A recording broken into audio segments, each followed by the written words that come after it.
नमस्कार मु हर्ष परिछा मोर YouTube channel को आपण मानकु स्वागत जनाउछि।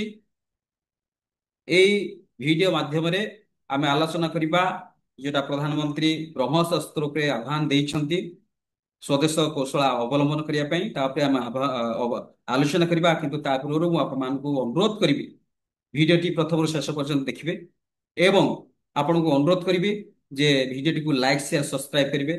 कारण आपण मानकर गोटे गोटे सब्सक्राइब हमको नुआ नुआ तथ्य देवा पाई बा नुआ नुआ वीडियो उपस्थापन करिया पाई हमको प्रेरणा जोगौछि बा उत्साह जोगौछि। तेणु मु आपण मानकु अनुरोध करिबि जे आपण माने निश्चित भाबरे नुआ सब्सक्राइब करिया को चेष्टा करिवे। केवल देखले हबनी देखिबे एवं सब्सक्राइब करिवे।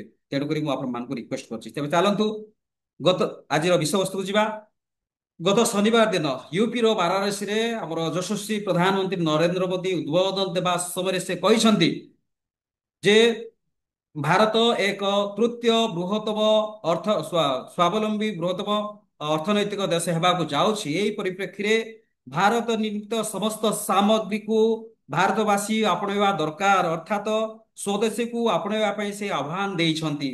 एही परिप्रेक्षी रे से डिफेन्स क्षेत्र को से उद्बोधन दे कहछन्ति जहा कि हमर गत सिंदूर ऑपरेशन समय पृथ्वी देखिछन्ति जे हमर स्वदेशी कौशल रे तैयारी होइथिबा ड्रोन बोलंतु बा ब्रह्मोस अस्त्र बोलंतु से समस्त केमिति चकित करदेला बा पाकिस्तान रो समस्त शस्त्र पक्ष को केमिति से रोकी पारला तार तमाम विवरणी उपरे से आलोकपात करछन्ति। जहा कि आपनकर ड्रोन बोलंतु क्षेपणास्त्र बोलंतु बा एयर डिफेन्स सिस्टम बोलंतु बा सिस्टम बोलंतु ए समस्त केवल भारतीय आत्मनिर्भरशील हेबाकू पड़िबो।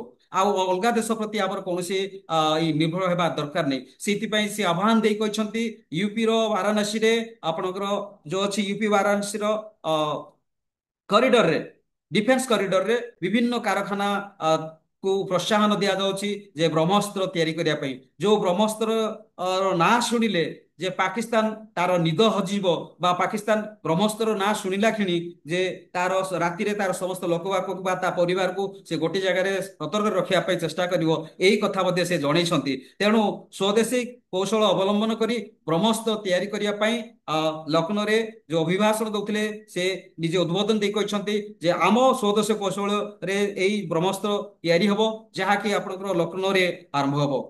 वर्तमान ऑलरेडी से कहि साइछन्ति निर्देश देइछन्ति जे यूपी रो बनारस रे आपनकर डिफेन्स कॉरिडोर भितरे विभिन्न कारखाना एही समस्त कार्यक्रम उपरे हाथ को देबे एवं एही ब्रह्मास्त्र तैयारी करिवे निजर स्वदेशी कार्य माने कौशल रे स्वदेशी कौशल रे जो ब्रह्मास्त्र तैयारी हबो ताहा ही आम सैन्य दल को बल जुगेइबो एवं आमर जो बाहरु आमे जो क्रय करी आनुछु ताहा जेति बल जुगेइबो एही ब्रह्मास्त्र ताठरो अधिक बल जुगेइबो।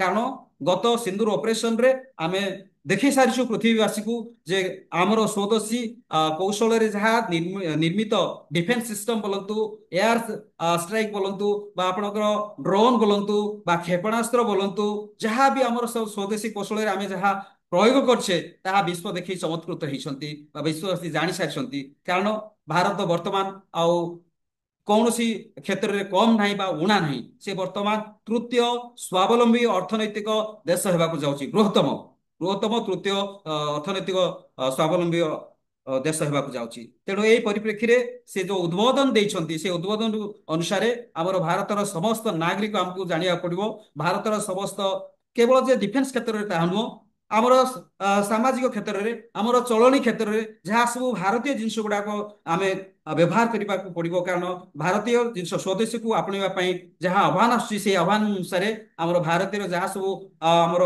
खाइबा पीवा ठार आरंभ करी आमर बसती ठार आरंभ करी आमर जीवासवा ठार आरंभ करी आमर समस्त नित्य व्यवहार्य जिनस उपर जहाँ आमर भारतीय तैयार अच्छी निजर ज्ञान कौशल स्वदेशी ज्ञान कौशल ताकू व्यवहार करने आम चेष्टा करवा। यहाँ हूँ आम गोटे आह्वान समस्त देशवासी समस्त नागरिकों एटा गोटे आह्वान। कारण से निजे कहते माननीय यशस्वी प्रधानमंत्री जे ब्रह्मास्त्र आम भारत ही तैयार हेबो ताहा पुनी यूपी रो वाराणसी रे ही तैयारी हेबो एवं यूपी रो वाराणसी रो जो एयर कॉरिडोर अछि डिफेन्स कॉरिडोर अछि से डिफेन्स कॉरिडोर रे विभिन्न कारखाना रे से जिनसटी तैयारी हेबो एवं बहु मात्रा तैयारी होला परे सेटा सेना पक्ष को प्रदान करा जिवो एवं सेनार बल को बढ़ाई दिया जारी फल आमर भारत ଅନ୍ୟାନ୍ୟ ଦେଶକୁ ଯୋଉ ନିର୍ଭର କରୁଛି ସେ ନିର୍ଭରଶୀଳତା କମିଯିବ। ଆମ ସ୍ୱଦେଶୀ ଯୋଉ କୌଶଳରେ ଆମେ ଯାହା ତିଆରି କରିବା ସେ ଉପରେ ଆମେ ନିର୍ଭରଶୀଳ ହେଇକି ଆଗକୁ ବଢିବା। ତ ଭିଡ଼ିଓଟି ଦେଖିଥିବା ହେତୁ ଆପଣମାନଙ୍କୁ ଧନ୍ୟବାଦ ଦଉଛି ଏବଂ ଲାଇକ୍ ସେୟାର ସବସ୍କ୍ରାଇବ କରିବେ ବୋଲି ବି ମୁଁ ଆଶା କରୁଛି। ନମସ୍କାର।